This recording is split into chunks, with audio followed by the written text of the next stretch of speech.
again? How would you sum up that evening for your side? Enjoyable. It's got to be. You know, you're playing one of the biggest clubs in the world. You know, you're playing in front of 74,000 fans at a magnificent stadium. If you can't enjoy that, then you should give up football. You know, it was a great experience for the players. You know, it was one of those really. It was kind of you're kind of playing all week thinking, is he going to change? Is he not going to change? Is he going to play? Is he going to play? And all of a sudden you look at the team sheet and it's like, Jesus. He's going full throttle on this one, you know. So, and that's what you want as a player. You know, when you come to Old Trafford, you want to play against the best, you know, that Man Utd have. And we were fortunate to do that today. So, overall, yeah, listen, we're never going to win. We're not going to win. Ready to win the FA Cup, that's for sure. But I thought, as far as a team, you know what I mean, to hold them to 0-0 at half time, and actually should have scored, you know, before then to go 1-0 up, gave us a lot of confidence. So, yeah, we've got to take pride in that. We've got to take positivity in that, and use that confidence to go into the games in the Championship, which is obviously more important than what we have tonight.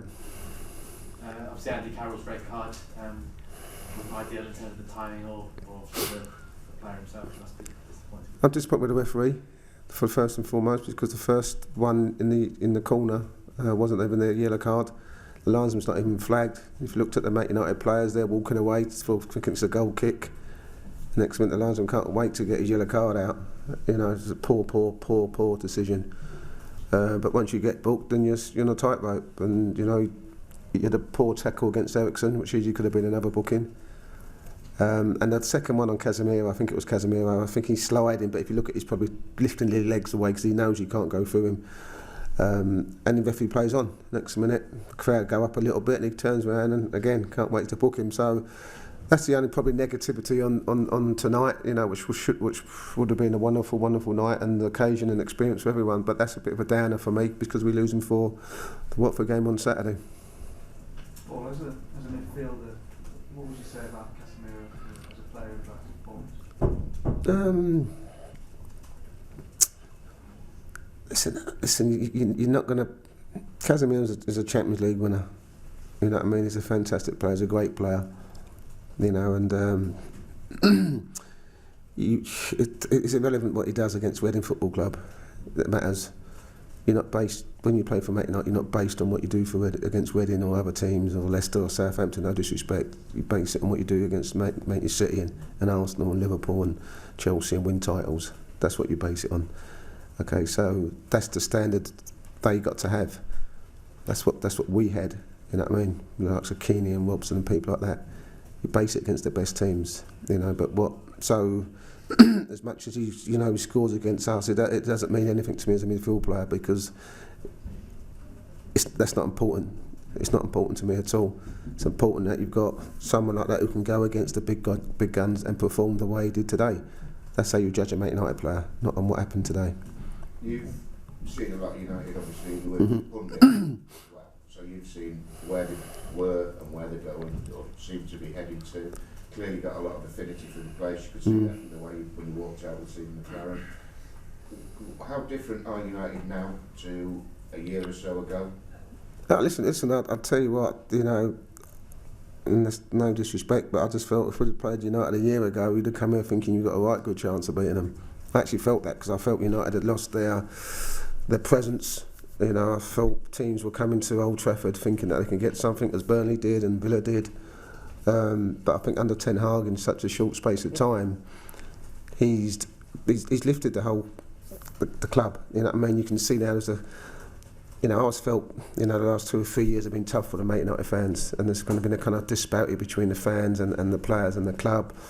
And it looks to me that Ten Hag's actually starting to bridge that gap, and you know you can see that today. You know, the fans are buying into what's going on at the club. Yes, it's going to take time, but they are starting to get a presence about them. You know, and that's important because if you go back to the Fergie years, that's what it was, having the presence and the quality of players.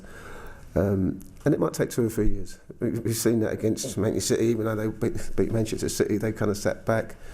You know, we wouldn't have done it in our time, but they're not quite there yet. But he seems to really got the club in the right position that it should be to go forward, and it's his way. It looks like he's doing all the things. There's no stuff coming out about players this, players that, fragmentation in the change room. They all look like they're all pulling together, and that's really important. So I'm pleased. I'm really pleased as a Man Utd player to see, hopefully the future looking bright. Well, the last manager they had who did anything like that was Fergie, wasn't it? No disrespect to the others. He's had that level of control and respect and discipline. Listen, I think you look at the I think for David Moyes, you didn't really have enough time. David Moyes to stamp his authority onto it, but I think as a manager, I think the problem sometimes you have is that this head coach title, when you're governed by other people and there's too many people involved. But I think the Ten Hag, he knows what he wants. Even before he came, he sat down and said we'd have to do it this way, that way. And everyone's buying on board, and you have to buy on board with these type of things. So yeah, listen, there's a long way to go, and I'm sure that there's a lot more money to be spent. But I'm definitely pleased to see where United go at this moment of time. Did you say that to him at the end? You seem to say No, not that long, bloody. I was only talking for 10 seconds. No, listen, I just said to him, listen, all the best. I said, you're doing a very good job, and I wish you luck in the 5th round. And as simple as that. Or you won the League Cup out of the FA Cup, I think, with United. Can United go on and do that this year? Any reason why not? No, listen, I mean, you'd like to fit in the final already after beating Forest 3-0. And listen, United have to be winning trophies. It's 6 years since they've not won a trophy. That's not good for a United team anyway. So they have to win something. And the fans have always been brought up on winning something, whether it's a league or FA Cup or League Cup. So it'd be nice, for Ten Hag in his first year to pick up some silverware. He's got a great opportunity now in the Carabao Cup. Obviously the FA Cup depends who you get drawn, but if United play the way they have been, there's no reason why they can't. Paul, sorry, but Joe London, is he injured, or what was the story behind him coming off? I found it a difficult decision, today, because I just think sometimes when you look at the bigger clubs, and they kind of they have an FA Cup goalkeeper, and a League Cup goalkeeper, and I thought Dino played well against Watford, and it was a kind of tough decision whether to keep Dino or play Joe. But obviously the quality that we had tonight was obviously a lot better than we had against Watford, no disrespect. So I actually felt sorry for not playing him today, you know what I mean? Because obviously you can imagine everyone this week's been running around a lot more than they have been, trying to get into the starting lineup, which is only a natural thing. And I kind of felt sorry for Dino. So it was always, once a game had kind of gone behind us, I always wanted a kind of idea of bringing him on for 15, 20 minutes. So, I'm pleased about that. Yeah, and obviously out of the cup now, but it must have been a nice moment for you and the fans at least to get a goal to take back. Yeah, I'm sure it's the third time, Jim, we haven't scored against them, so it was nice to get a goal. And listen, I think the most important thing for us was to come. We know the Reading fans have, come up here on a Saturday night at 8 o'clock, and they've got to get back home, so it was important that we didn't come here and embarrass ourselves, embarrass the fans, and, there was no expectation from us, but at least the fans, managed to get a song that we've scored a goal, which is always nice. It's always nice, and but listen, we have to take all that now on board, the fans, the togetherness, the unity, the positivity of tonight, and take it into the next 18 games of the Championship, because ultimately our priority is not to win the FA Cup, it's to stay in this league, and if we keep performing like that, we'd be okay.